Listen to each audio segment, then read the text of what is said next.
But what I was really interested in walking the city was seeing how students sort of enacted their rights to the city, how they took over spaces, and how this little symbol, this little red square, completely overtook urban space.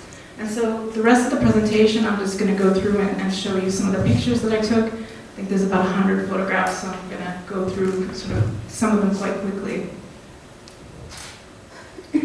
How am I for time? I have enough time, so I'll just show, actually, I'll start by showing just a short video just to give you an idea of the mood.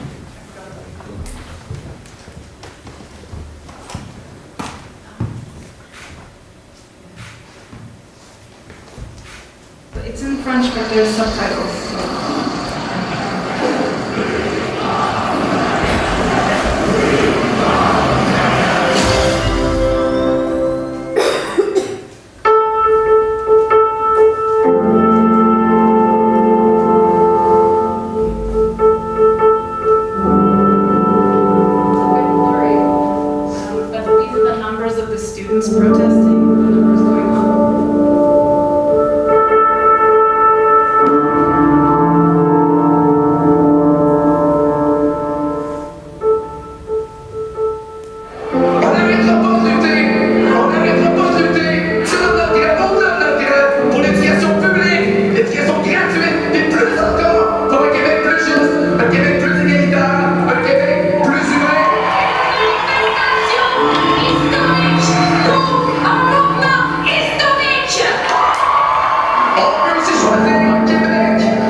It just being about education and access to education, but about the bigger picture and the bigger context. A lot of their protest was around sort of the concern over rising inequalities, and that's something that they were really, it was really evident in their protests and in their speeches. So I'm just going to go through now and just show photographs, and just, like I said, stop me if you have any questions. This little red square was the symbol. This is just a piece of duct tape put up on the side. Long live the strike. Long live anarchy. There's red squares on the benches, on the ground, on trees, on signs. This says, fuck the hikes. This is a very simple, but I think effective square. This says, with you in the shadows. There were a lot of police clashes, particularly during the night protests. And there was a lot of, I didn't put in that many because it's kind of maybe a bit offensive, but sort of making these connections between the police and SS officers and Nazis. But I sort of left those out. But this is sort of in that tone. This is outside of Concordia University. So there's 4 universities in Montreal, 2 English, 2 French. It was mostly the French students who were really particularly active on this side, but it was also the English institutions as well. So the students really appropriated a lot of diverse mediums from wheat paste, stickers, yarn bombing. This is the face of the minister of Quebec, who is responsible for these tuition hikes.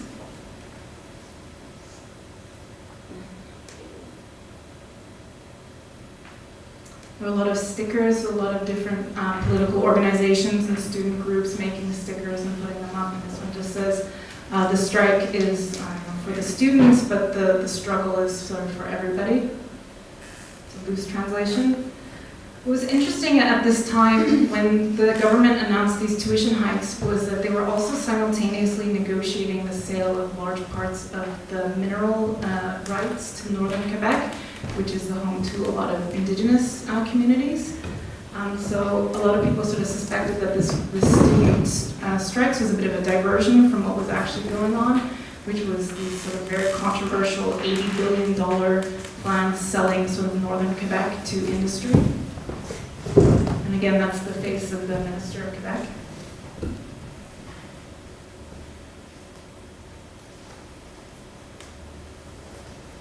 This is a poster from outside the University of Montreal. This is the poster announcing one of the big protests on the 22nd of March.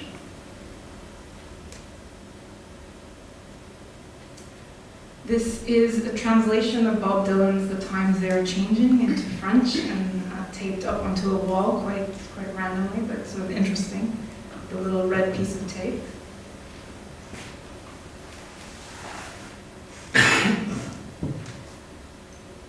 There's really like a lot of a DIY aesthetic to a lot of these posters. I'm going to go through a bit more quickly now. I'm just going to translate this one because I think this one is really quite interesting and fits with the theme of the Nuart Plus this year is power. It says, our only power is our number.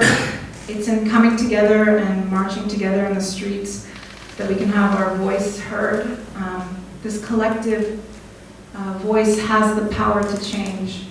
A government should be representative of its society.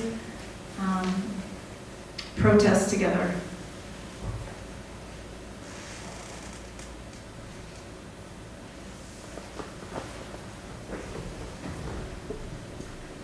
For those of you familiar with the sort of imagery of the Paris 68, these are almost, I think they are a direct copy of those. So you saw a lot of these kind of references to other social movements. Some fly postering.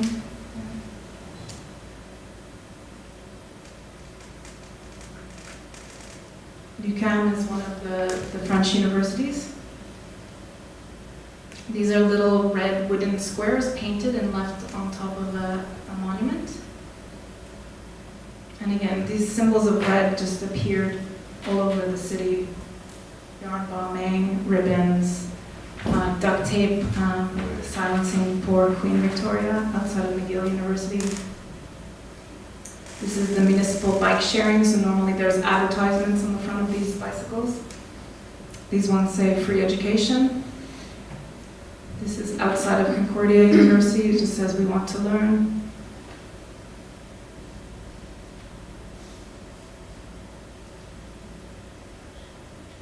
What was interesting is that people began to sort of show their solidarity from the outside, as well from the inside outside as well. So it wasn't just people showing up on the street and putting up works, but also putting things outside of their homes, on the outside of buildings, in their windows, hanging, little bits of fabric, pillowcase, sheets, bigger sheets. These tiny felt squares is what most of the students were wearing. One's a bit more dramatic. What was interesting is also that there were specific spots in the city that were most popular for these congregations and these protests. This is actually in downtown Montreal, where there's something called the Spectacle Quarter, and it was renamed the Strike Quarter, and here we have some graffiti on it. So a lot of these protests and interventions happened along the sort of corridors of the main marching routes, as well as right around the universities and the cégeps, or colleges. And this one says, when injustice becomes law, then resistance is an obligation.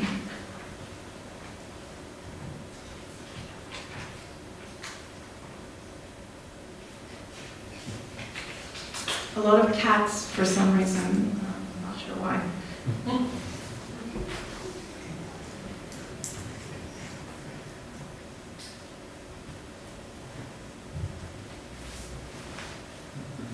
This is quite a well-known graffiti writer in Montreal. He was began to get a little bit more political as well. This is a listen for it. It just says, fuck the special law.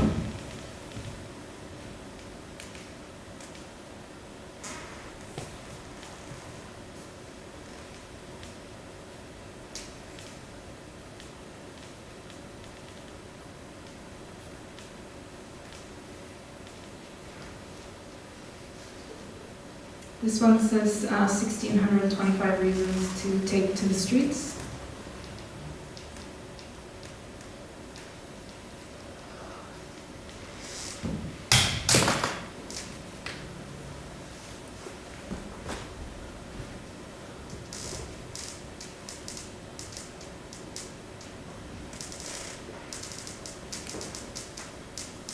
And this was from the biggest sort of act of civil disobedience, as I mentioned before.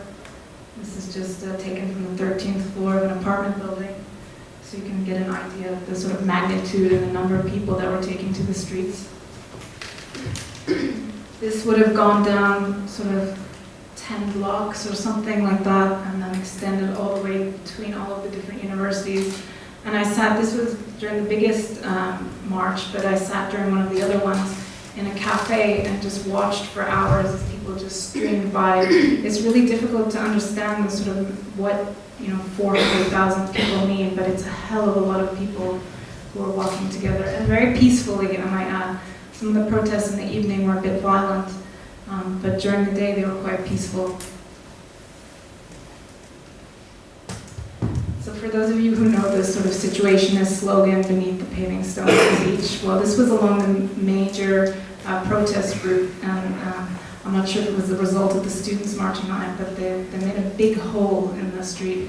This kind of hints at a bit about the corruption in Quebec as well. The city is kind of falling apart, and this is quite symbolic of that. So yeah, if you want to know a bit more about my research, you can have a look at a couple websites, Instagram, email, just get in touch. Sorry it's a bit sort of relaxed and loose, but I'm just kind of a little bit stressed. But yeah, that's it.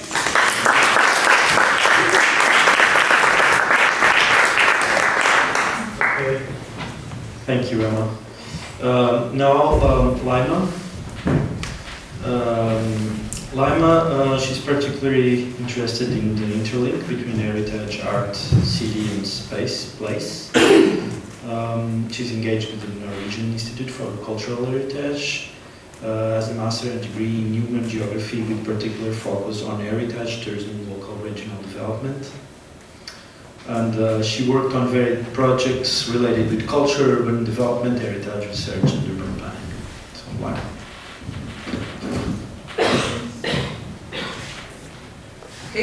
First of all, I would like to thank Nuart for such a beautiful arrangement, and I would like to thank to you everybody for giving me. I got so much from this festival, both by just meeting you or by hearing. It's like an honor. Since Nuart Plus this year main topic is power, so I decided to put a focus on the main power of heritage, authorized heritage discourse. In this presentation, I will discuss the challenges of framing street art and graffiti as heritage to protect its value right to the city, which I will relate to a conception developed by Laura Jean Smith, authorized heritage discourse. Basically, I will try to raise 3 questions. It's not my aim to provide the answers. The answers, I think, we collectively may attempt to answer. So 3 main questions I will ask. Who needs experts? Why present tangible preservation techniques such as covering an artwork with plexiglass or perspex challenges to protect street art and graffiti values? And finally, how to overcome the powers of authorized heritage discourse. The theorist on graffiti and street art, Andrzej Zieleniecki, asserts that graffiti and street art can be understood as an expression or embodiment of Lefebvre's crime demand for the right to the city, the right to appreciate, know and use spaces and places, a free art or politics in which challenges the normal, banal, functionalized and increasingly commodified and privatized space.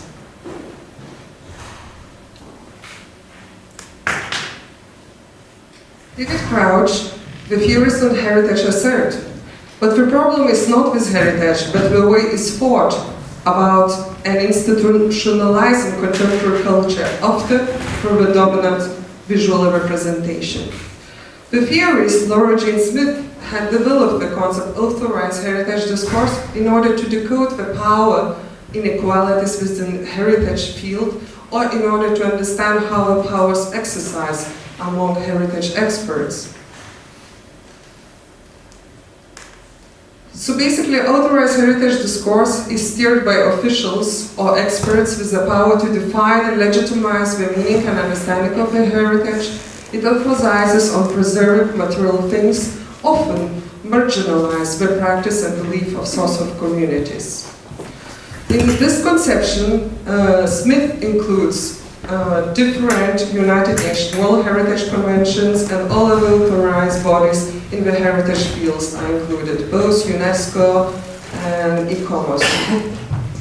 Such discourse focuses attention on aesthetically pleasing material objects to be protected for its national significance, justifies tourist value as support for economical promotion, and defines heritage as material and non-renewable. Well, we have broader experts inside the street art and graffiti. So the experts in charge of preservation or removal of street art and graffiti are not only experts within heritage field, but also private actors who are states and city authorities, urban road railway planners, and the list can go on. Here in this painting by street artist Banksy, we see an employee who is removing cave painting with humans and animals. Here Banksy invites us to think about what is worthy of the preservation and what is not. Why some street artworks are spontaneously removed, regardless of the value of the art and whether the message is positive or negative. Banksy reminds us of the origin of graffiti, which has its roots in cave paintings dating back 32,000 years in time. If you look at the street art and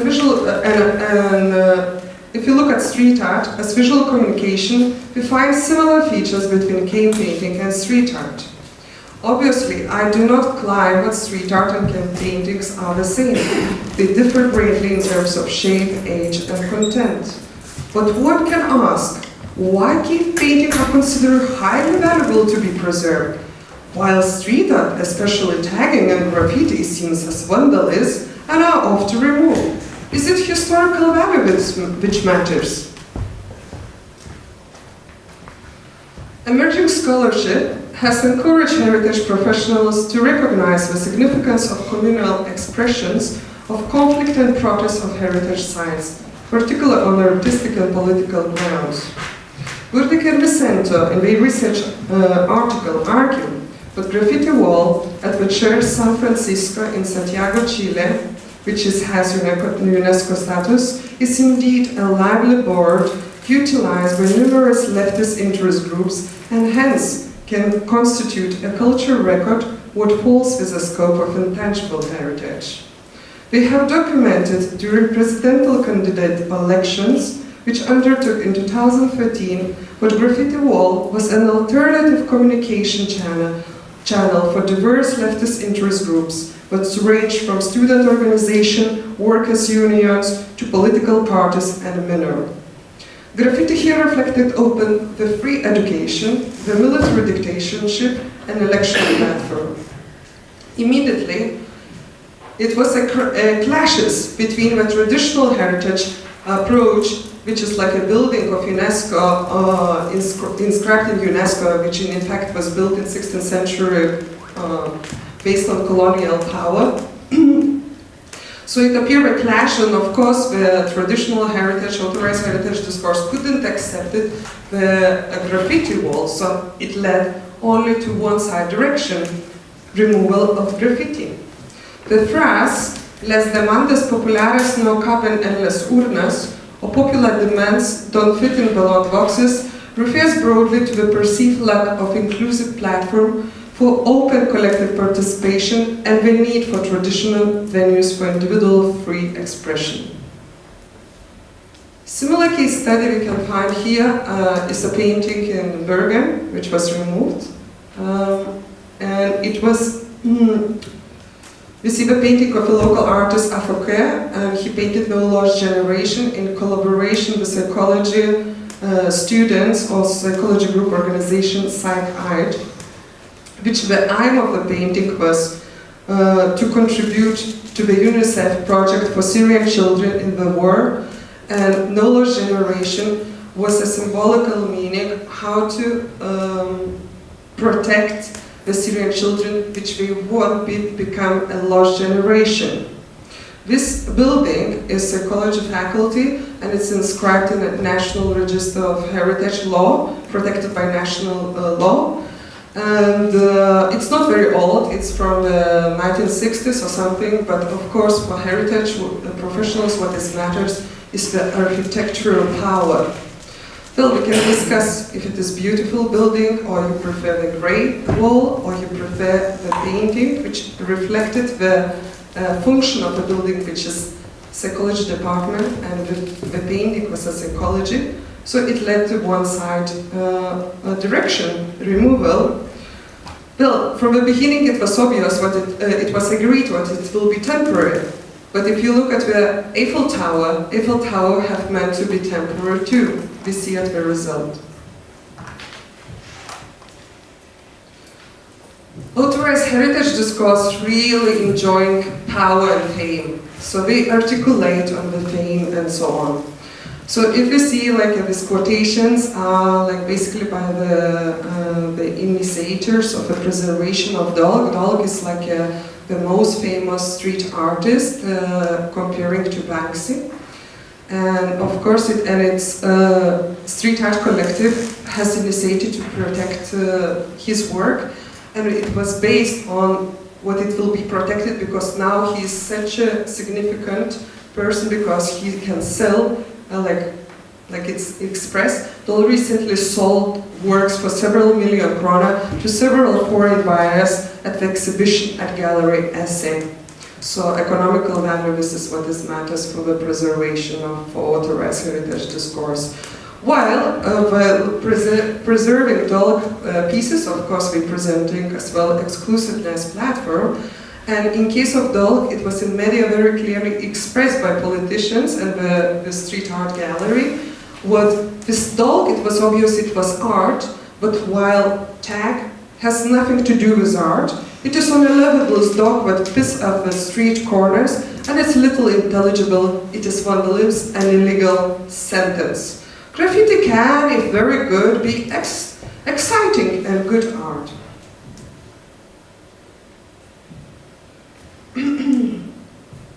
So we have challenges to protect it because the authorized heritage discourse don't see any other alternative just to frame it. So Susan Hansen and Danny Flynn identified but specify that local councils tend to preserve artworks by fixing perspective of the artwork. This mark them as being value, adding value, and being worth of preservation. They explain that such type of preservation integrates directly or indirectly street art and graffiti into the category of high art, in this way reinforcing the division of high and low culture. The preservation of Banksy as the same as Dolk and in other areas of the world has led to more vandalism and safeguarding due to its commodification of the artworks.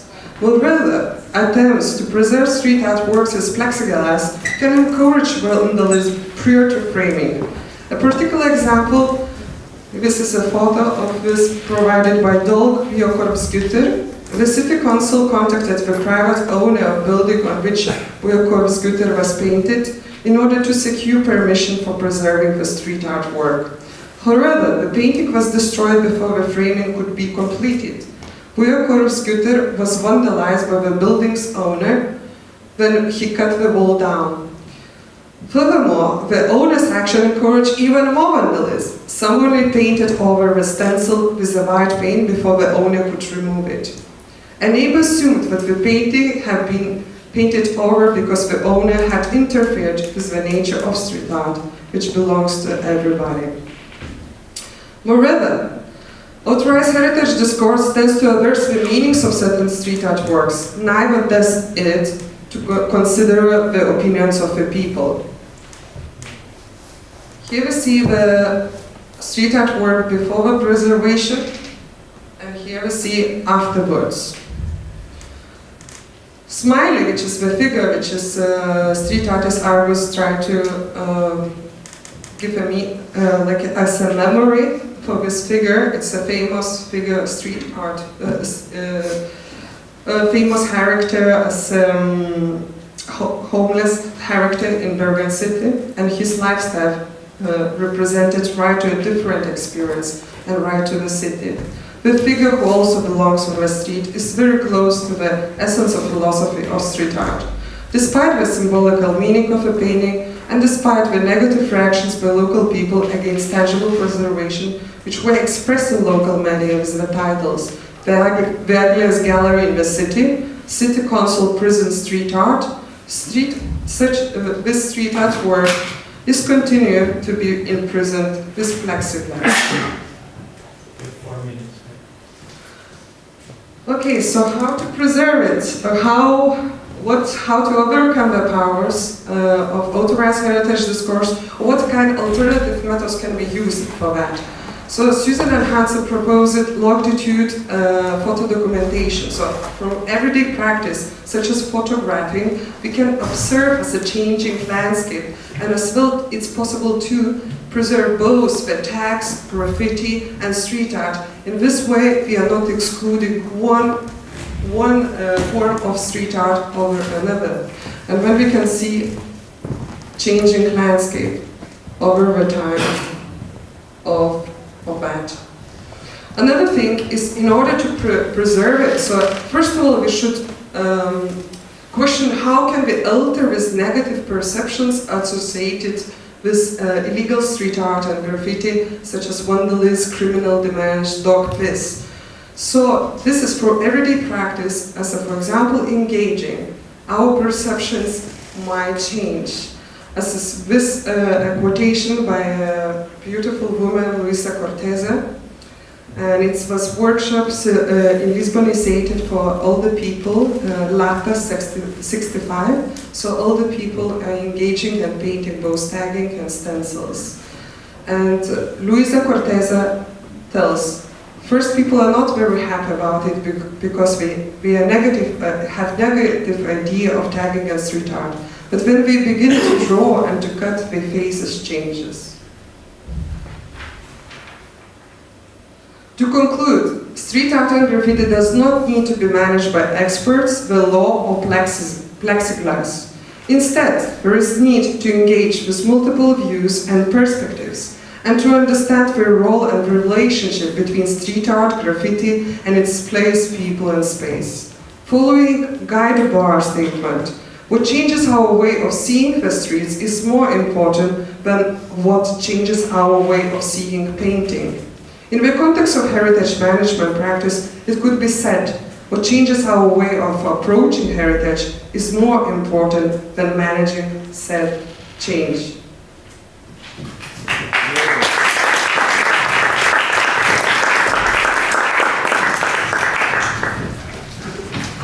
Well, and now for the last presentation before the panel that will be coordinated by Susan. Susan Hansen is a co-winner of the Visual Methods Group and chair of the Forensic Psychology Research Group in the Department of Psychology at Middlesex University, London.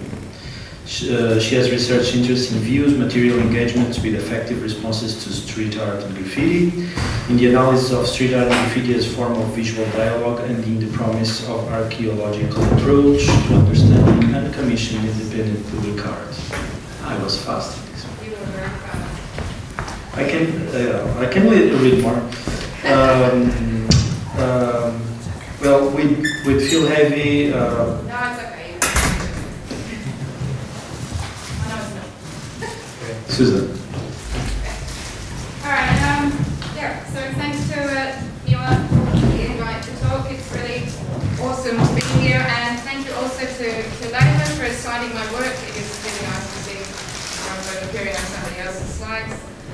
Okay. Oh, the talk that's not showing. No, never mind. So after submitting copy for the catalogue, I then changed my mind about what I wanted to talk about.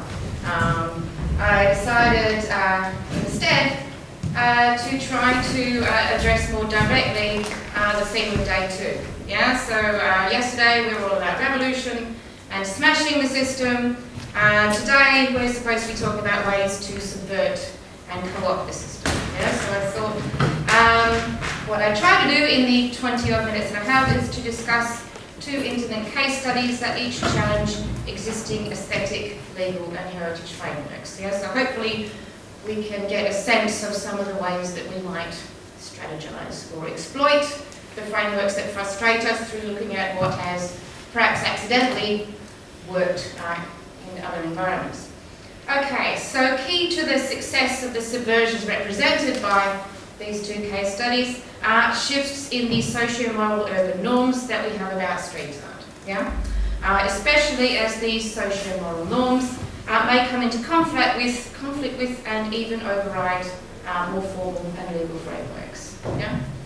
So, right, the 2 case studies I'm going to be talking about, you can probably know these already.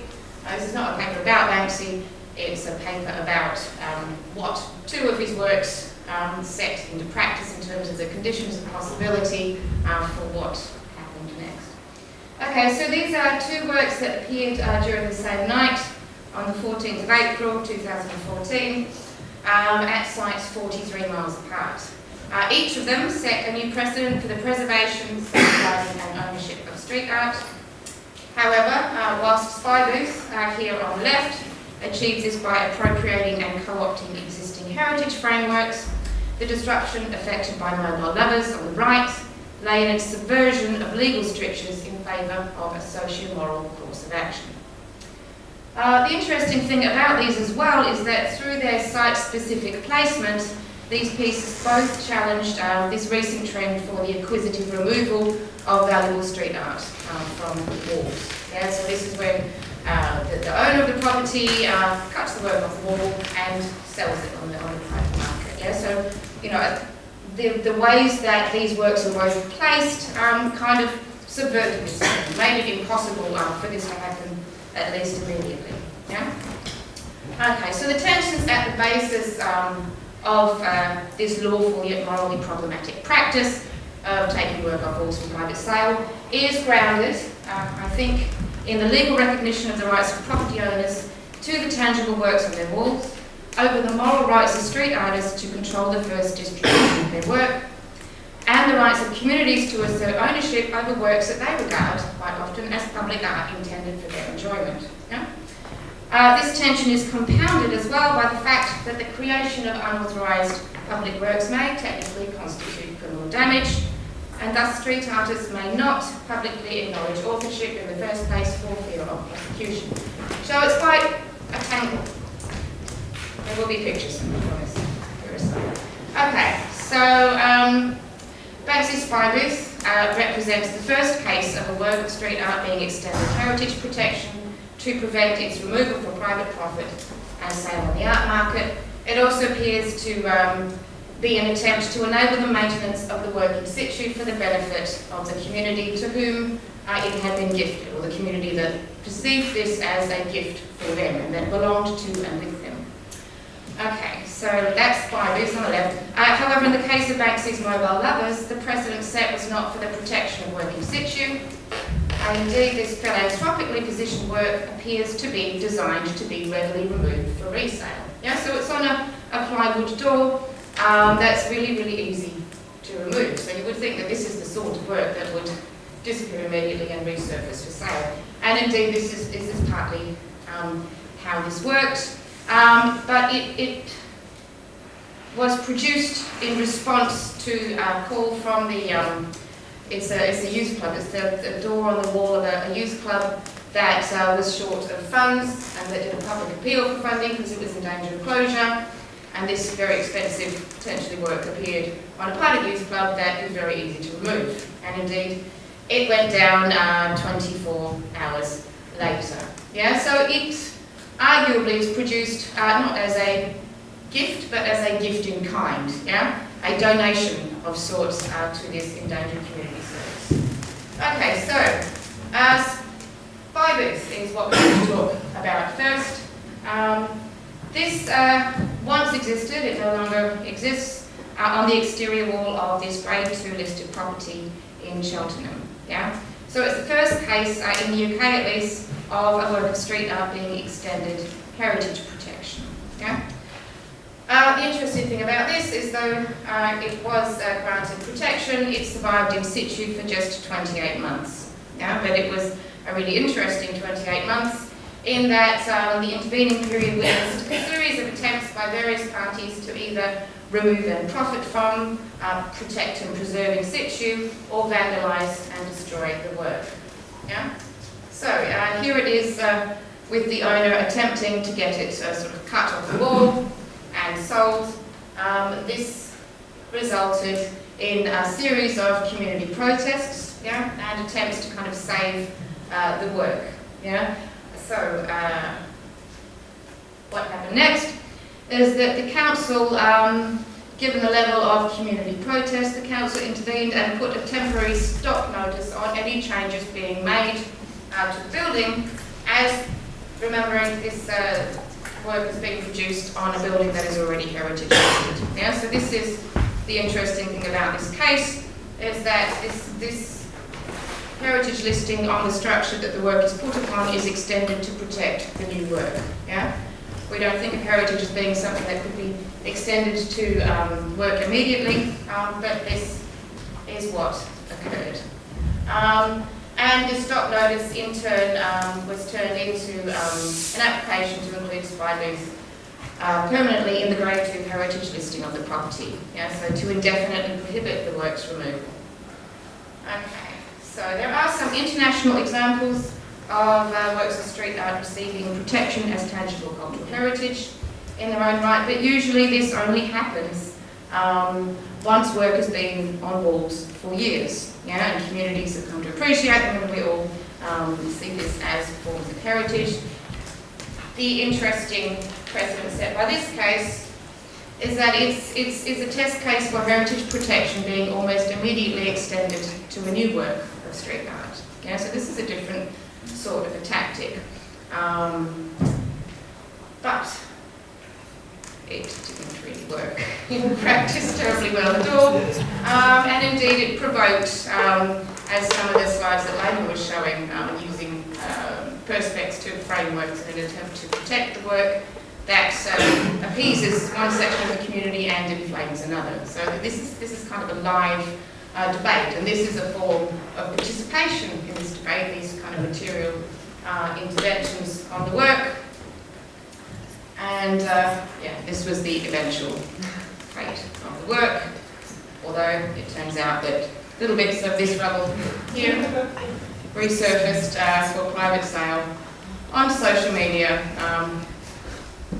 Yeah, so it had an interesting and transient physical existence in the material world. But what's interesting as well is this kind of level of community debate over what the right thing to do in this instance was.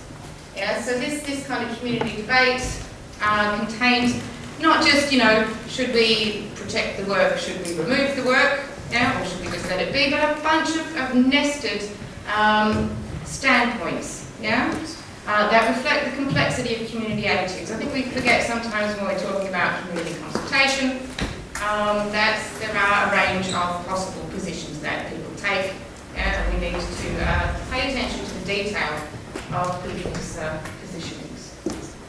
Okay, so amongst the pro-heritage standpoints, that is the people that wanted to protect the work, the first of these positions represents street art as a community asset, yeah, so something that warrants protection and preservation in situ, yeah.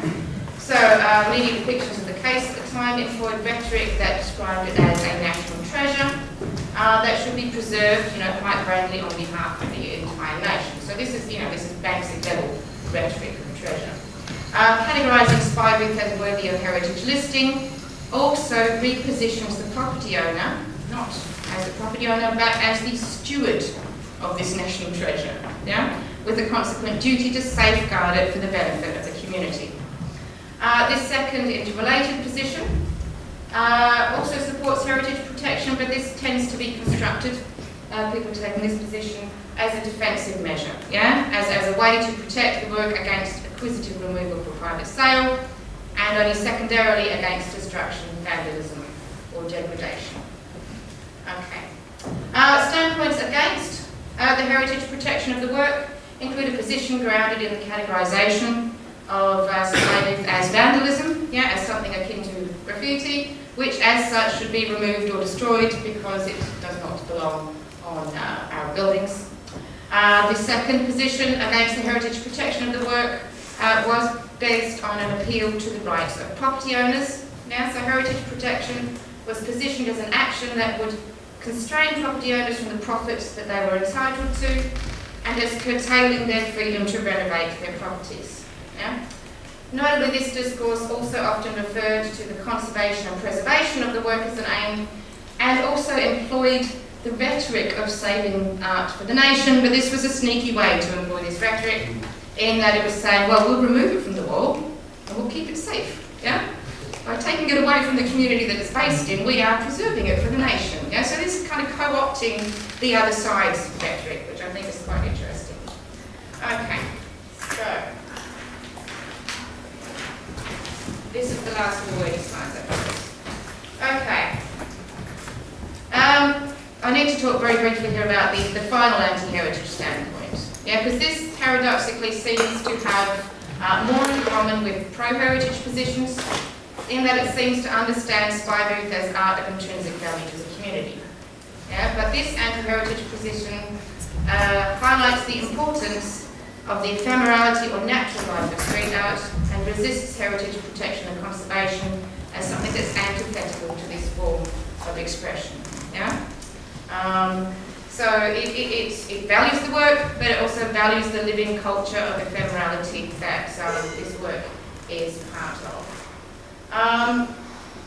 It's interesting too that this final standpoint, even though it's something expressed by the community, is that it's also evident in our critical scholarship. Yeah, I think sometimes we assume as well that community opinion is not going to reflect the level of debate that we are having in the academy and in industry. Yeah, but here we have this position which I think arguably is also present not just in kind of verbal discourse, but also in things like this. Yeah, these material interventions are part of the debate. It's a visual kind of argument as well, I think.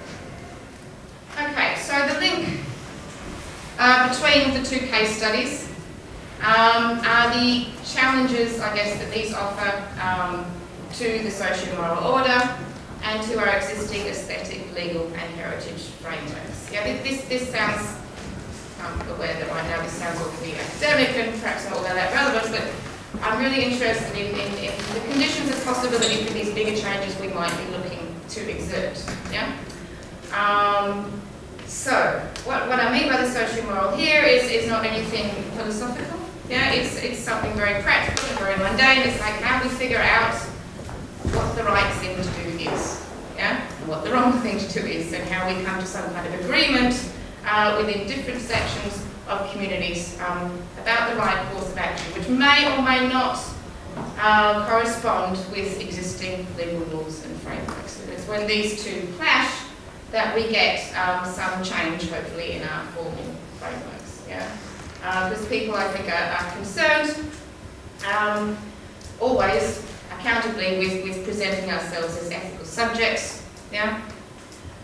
So more pictures. Okay. I'll do this one quite quickly because I think we want discussion of this. I really do want discussion over here at some point soon. Right. So case study 2 is subversion. Case study 1 is co-option of existing heritage frameworks, which is why it's an interesting case study, I think. Case study 2 is an instance of subversion rather than co-option. Yeah, so in this case, it's a novel bypassing of legal strictures in favour of a socio-moral course of action. Yeah, what everybody agreed was the right thing to do was not actually what the law said that we had to do. Yeah, so this is another way around the system. Okay, so this is Mobile Lovers, which, as I said, was only on this doorway of the youth club for 24 hours, and which point it was removed and placed inside the youth club for safekeeping. It was replaced with a note, a little handwritten notice advising that the piece had been removed to prevent any vandalism or damage being done to the work. So the owner, or the manager of the youth club rather, Dennis Stinchcombe, declared that Mobile Lovers was intended as a gift to the club and that he intended to sell it to raise the funds he needed to keep the club going. However, what happened next was that the City of Bristol contested the club's actions in removing the work. As they pointed out, it was positioned on council property. Yeah? The Mayor of the City of Bristol asserted that Mobile Lovers was clearly intended as a gift for the city, that as such should remain in the city. Yeah? So there's a dispute about who the work is a gift for, but that the work was intended as a gift was not contested. Yeah? And indeed, this seems to be how street art is now commonly perceived by communities. Yeah? Still in contrast to less aesthetically palatable graffiti, which tends to be regarded as something that diminishes rather than enhances the value and social capital of communities. So it's this consensus that Mobile Lovers was intended as a gift that I think is interesting. This is an increasingly established socio-moral urban norm regarding the value of street arts to communities, which in turn, if we think about it, sets parameters for the actions perceived as being appropriate to its discovery, yeah, and for the rights of the various parties. Okay, what happened next is that the Mayor sent the police to remove the work from the youth club and to take it to the Bristol Museum for safeguarding during the dispute. While all sides, and this is a quote from the city, sought clarity over the artist's intentions for the work. Yeah? So the dispute here is focused on the parties' divergent claims regarding Banksy's intentions for the ownership and final destination of Mobile Lovers, or who should benefit from this gift. Yeah. So in an attempt to resolve this dispute, the museum first asked for visitors to make suggestions via a little suggestion box, and also donations, about what they thought should be done with the work. Yeah? So this is kind of democratic appeal to the people of the city with the museum as an agent of the city. That didn't really work, so the next thing that happened was that the Bristol Post got involved with a poll of everybody in Bristol, and it was so 49% wanted it to go to the youth club and 51% wanted it to go to the City of Bristol. They were kind of stuck at this point, so both the Mayor and the youth club then appealed to Banksy to send some kind of sign as to his intentions for the future of the work. And I think that form of rhetoric is really interesting. When we say send some kind of sign, we're usually appealing to either a dead grandmother or God or something. Yeah, such is the reverence accorded to Banksy as a figure, non-figure in all of this. So, yeah, he did send a sign. In fact, he sent a letter. And the letter authenticated mobile lovers and indicated that Mr. Stinchcombe, as the intended beneficiary, should do what you feel is right with the work. Now, bestowing him with the right to decide on the fate of the work by engaging in what he considered to be an accountably moral course of action. Yeah? Do what you feel is right. And on receipt of this letter, the Mayor publicly acceded to Banksy's wishes as to the intended beneficiary of the work. Now, so this is quite a public letter. It obviously wasn't just sent to the newspaper, it was also published in the papers, so everybody has read this. So, here's the Mayor conceding.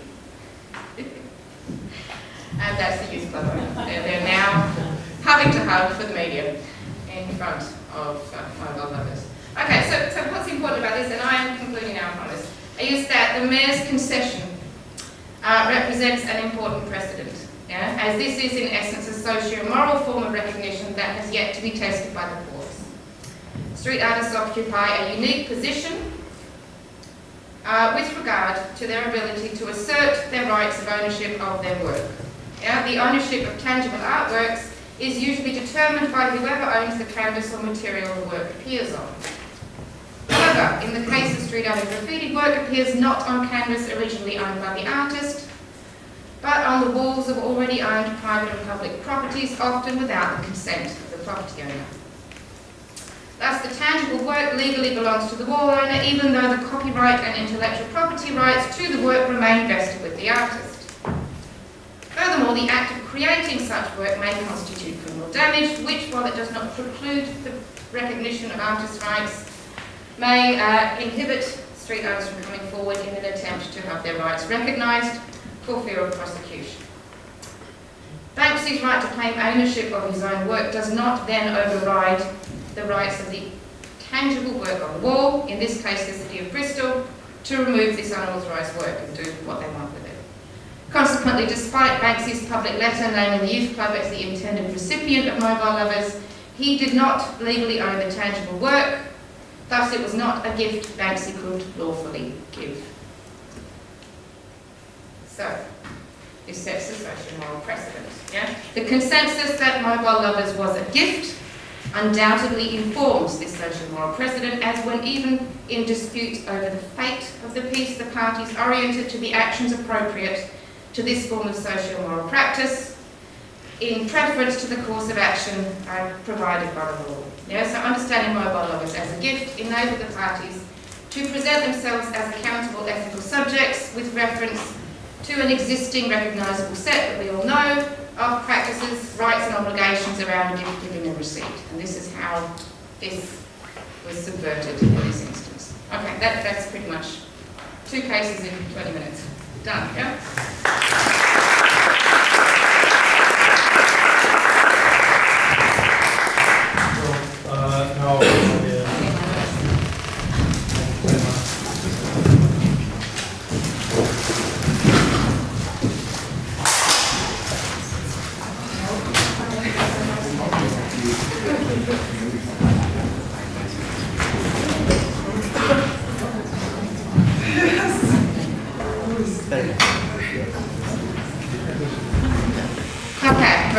I think we're all getting thirsty now, so I think what we're going to do is have a brief discussion here and then open it up for some questions and then go and get beer and continue our discussion, because I know everybody's probably really thirsty and it's a beautiful day.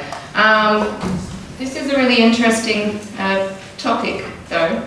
I'm not quite sure where to start because I have questions for each of you. Okay. Can I start bizarrely with the little red square? Yeah, I'm really interested in the democracy and semiotics of this repeated symbol of the students' uprising.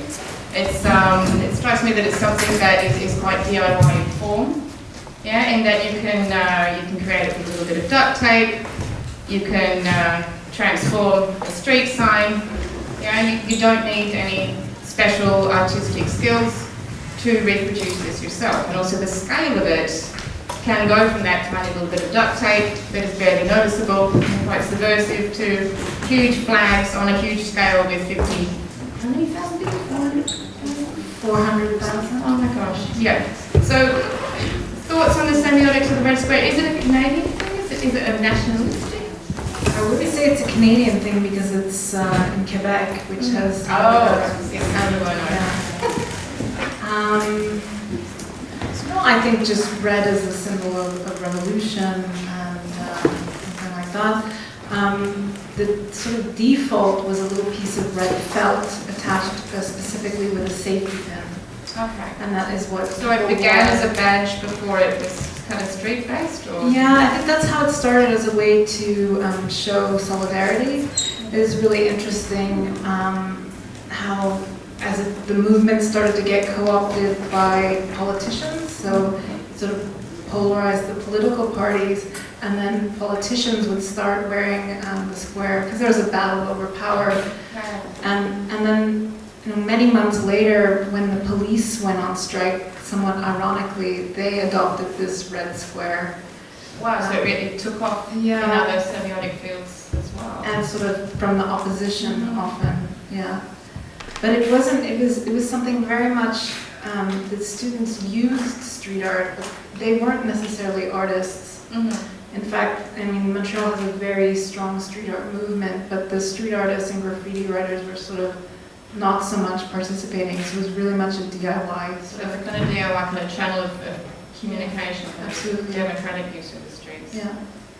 Okay, I was going to ask you a question about murals and monumentalism, but after seeing that last part of your presentation, Javier, I changed my mind a little bit, because the really nice thing, Javier was kind enough to send me his proposal, because I didn't know what I was going to write and didn't want to repeat what he was saying. And it had that lovely hint of subverting the mural machine, but it didn't say how he was going to do that. So I love the part of your presentation when you get onto how we can bring some of this stuff closer to what street art offers citizens in terms of dialogue and participation and stuff. Could you talk a little bit more about that? How else can we do this? How else can we subvert this mural machine?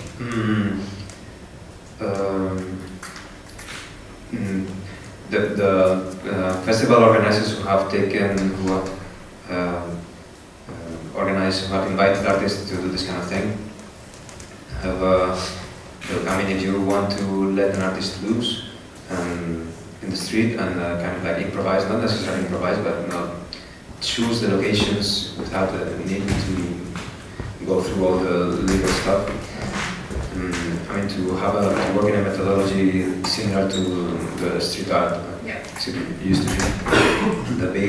The big problem is that, as I said before, they need to sacrifice visibility and virality in order to get these things done. But then there's a second problem that I didn't mention, is the legal problems. I still wonder how they do it. I mean, when I asked the people behind Nuart and the people behind Bien Urbine, what they say is that the tactic is to act first and ask forgiveness later if needed. That is a really neat subversion. Ask first, act Act first, ask later. Act first and ask forgiveness later if needed. And so far, none of them have had big problems, particularly because they're working with the sensitive artists. I mean, if you want to do this, you really need artists who are going to be nice and are going to choose their locations without permission, but with sensitivity, not trying to offend or annoy people. I think that's the key. That you have to choose artists that are like that.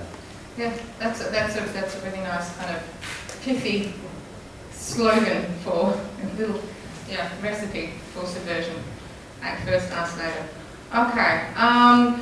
as what you were saying, one of the things with the kind of monumental scale of murals is that you end up with people with these things being mapped and with there being tours and with that experience being very much managed and controlled. I wonder how a street art tour fits with this. Does that alter people's experience of space in a similar manner? I mean, does that kind of take the power a little bit? I think the standard street art tour is it totally destroys this experience. I sometimes do this kind of like guided tours. They're not guided tours. They are I call them exploration workshops, and they are not about seeing graffiti and street art, but about visiting this kind of the marginal spaces that I was talking about in my presentation. And the first times I tried this, I organized it as a real guided tour, and I took people by the hand, and I very quickly saw that it would make no sense. So what I do now is that I give them hints, and I try to give people hints. Like I try to I try for the people to have the information not at the same time, so they start working. Yeah, exactly. And then I wait for them at the end of the tour, and then we just talk about whatever. Not necessarily we get drunk or whatever. So that's the trick. There is one particular guided street art tours project going on in, I think it's Melbourne, and it's organized by Lachlan McDowell, who is a friend of us, an academic from Australia, and together with some street artists, I can remember the name, and it's based in a mobile phone application, and it's basically a participative kind of tours where you look for the things by yourself, and you have hints that you can follow, but it's just hints that you can follow. You have to explore, and that's what makes it relevant in my eyes. Another brilliant tip for subversion. Thanks, Javier. Okay, Laima. So you posed 3 questions here, which are written on a different piece of paper, but the one I wanted to take us to was, I think, question number 2, which is to do with tangible preservation techniques. Now, so these little perspex frames. What's the problem with this? Well, you know it very well because you wrote an article based on this. Basically, it is about what Javier wrote about division of sensible. Yes, right? It's not a text. So this is the point. So if you ask me, I give you an answer. No, simple. It is all things are significant, and what has happened, like this commodification process, and when it shows about street art as a culture is political not in the respect as a protest, but as standing in an opposition. So we still see a street art environment as fighting. And in addition, it is all the processes are significant, and as well it can provide you one tool about, first of all, we need to understand what heritage is not an object with ascribed values. It is our experience or process. So all this commodification, mediation processes contribute to this broader heritization process, and it's happening now. And it is experience, right? So basically this is what has happened. So it's like your protest is what you see is resist. So is the protest part of the heritage? Yes, definitely. So if somebody paint bombs the framework or the work that's about to be perspex, is that part of what we... It is broader process of a broader of heritage process, because heritage is as well about negotiation. It is about identity, it is belonging, and it is about now. So like Laura Jane Smith says, heritage is an experience. So how can you say, but heritage is an object with ascribed value? How can you put that value there? And value is so changing constantly, right? And when we experience with our body. And our body is not like an experience of this physical, it involves all senses. So it's complex issue, but... it's super complex. Yeah. The other strange part of the topic that's supposed to be joining us all together is that we're supposed to be talking about rights to the city, which I think we've kind of covered, And B, this we're starting to veer onto the heritage part. Creating new cultural heritage. When I first read that, it sounded a little like an oxymoron, but then I found that basic example and thought, yes, you can. Laima, have you got... Heritage seems to me to imply some relation with the past in the present, or approaching the present as something that we know that we're going to want to revere and keep for future generations. That seems a little arrogant, possibly. Well, I mean, can we? Should we? What? About present creating new heritage? Yeah. But it is not us who are telling that. It is what is happening now. Okay. So it is. Street art is now wide. It's like if you take a case of Bergen, Banksy visit Bergen at the end of 90s. Dolk was as well visiting there. We were removed all the pieces immediately. Was zero tolerance. Why we start, thinking it is like David Harvey would be very helpful, but I don't want to go to so much. Because it is a process of heritage, like from commodification, mediation, we start reevaluating and valuing. Somebody start valuing because we recognize that something worth it because you can sell it. Or somebody start rethinking and now its original value, how we can maintain, because now it's a danger of a commodity. So it's like frictions. So yes, it is new heritage, but it's not as like on creating with all different processes. So we have We have to go now? yeah, we have a strong time limitation because we need to prepare this venue for the Okay. party option. Let's call it. Yeah. So I don't know if someone maybe open the lid. Yeah, any questions from the floor? Welcome. If we have time, so 2 minutes, 1 minute. Yeah, question. I would like to come back to Javier. Like, I'm absolutely agree with the separation of muralism and street art, but sometimes I'm questioning myself, where should we put, for example, essay? Like, you're saying that the muralism is like confirming the power, but for example, you remember the mural essay with the hand in Moscow? And surely, like, it's not really confirming the power. So, is it muralism, as we characterize it, or is it street art? Because it seems like it's more into the street art than into muralism. I don't think it's very important to determine whether something fits in one term or another, but it definitely is a huge commission piece. So it works very differently, as I explained. But of course, there are ways to insert some kind of critical message on a mural.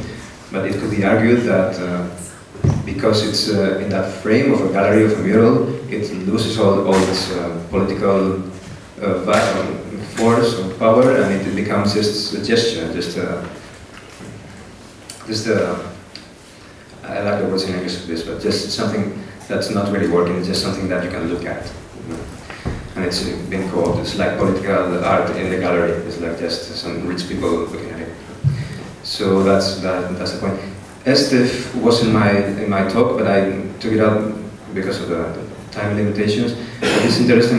Estef is interesting because he's found more ways to make the murals work in a way that's more related to the context. Even though muralists normally don't have the time to even know about their context, they cannot really work with it at all, and they just arrive and they have 3 days that's just enough time to physically produce the mural. But he's come up with several tactics that are very interesting, like this mural he did in Denmark, where he took a map and he drew a circle of I don't know, a certain distance around the piece, and he just took a stroll around the neighborhood and just found small unimportant details, and he just reproduces them on the wall. I mean, he's done this several times. But what's more important about Estef is that he's in the position to say, when he has a commission for a mural, he can say, okay, I go there, but I won't do a mural. I will do a series of small pieces scattered through space that I improvise, etc. He's one of the, I think he's probably the only artist I know that uses his position of his influential position to make the commission work that way.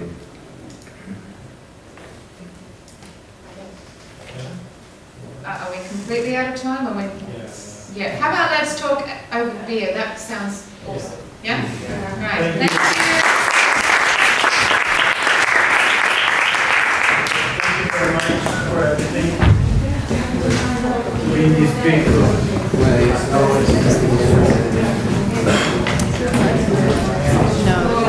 Smaller room.